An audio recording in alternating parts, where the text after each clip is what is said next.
Bonjour et bienvenue dans C'est l'Histoire, le concept où nous devons inventer un récit à deux en improvisation.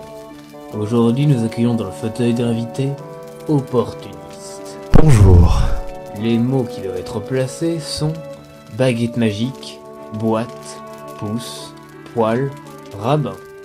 C'est parti. C'est l'histoire d'Albus Severus Potter. Un jour, lorsqu'il reçut sa lettre pour aller à Poudlard, il dut aller acheter sa baguette magique. Seulement, le fils de Ron, qui était un bon blagueur, car il était roux, lui dit « Eh mec, va acheter ta baguette magique en maillot de bain ». Ce qu'il fit, alors qu'Ollivander, toujours vivant après 300 ans de service, lui vendit la baguette magique en bois de bouleau. Et cette baguette, elle était très spéciale parce qu'elle permettait de jeter toujours le même sort en fait.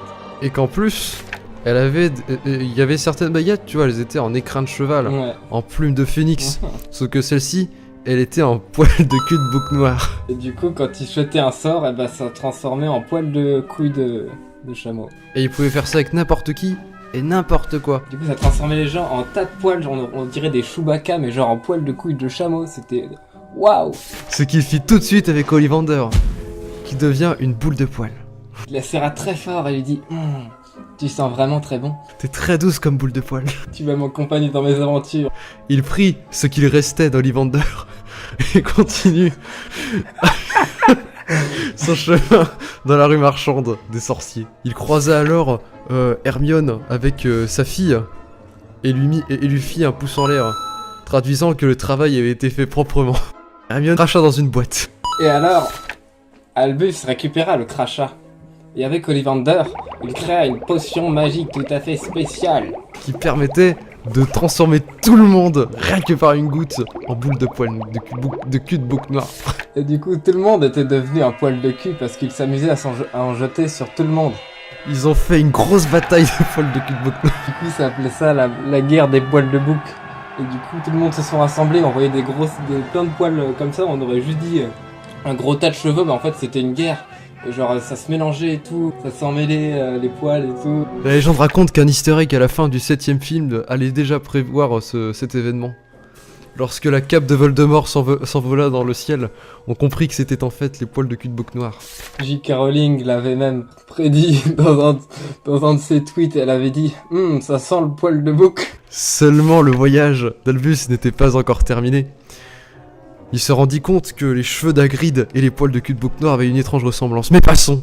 Il rentra d'abord dans le train et rencontra ses nouveaux amis, notamment le fils de Malfoy, un très bon ami, un sacré rabbin. Ce passage de mots était tellement subtil. Et son ami, le fils de Malfoy, il était de droite. Il s'appelait Jean-Marie. Le petit Jean-Marie aimait bien ses enfants. Mais pas beaucoup les migrants. Certainement. Et enfin commença la rentrée à Poudlard. Les premiers cours de Poudlard commencèrent. Et enfin, monsieur... Ah, j'ai oublié son nom. Bref, le nain dans Harry Potter. le nain avec les grandes oreilles, avec la grosse moustache et les grosses lunettes. Flitwick. Le ravir, le sort, Wingardium Leviosa. Sauf que eux, ils prononcient le Wingardium Leviosa. Alors qu'il fallait dire Leviosa. Mais ça on s'en fout parce que de toute manière, Flitwick finit en boule de poil de cul de bouc noir. Voilà, une petite goutte sur la tronche et hop là. Un éo au passage fait exploser le chapeau de McGonagall, révélant qu'en fait elle portait des oreilles de chat. On l'appelait Madame la chatte. Jusqu'à la fin de ses jours, on l'appelait Madame la chatte. Et Albus fut le héros de l'école, encore plus qu'Harry. Harry Potter fut un nom oublié comparé à celui de son fils, Albus Severus Potter. Devint directeur de Poudlard à l'image de l'ancien Albus. On l'appela le directeur au poil de cul de bouc noir. Et Harry Potter devint le père le plus diabolique pour avoir donné à son enfant un prénom composé. À bientôt pour une nouvelle histoire.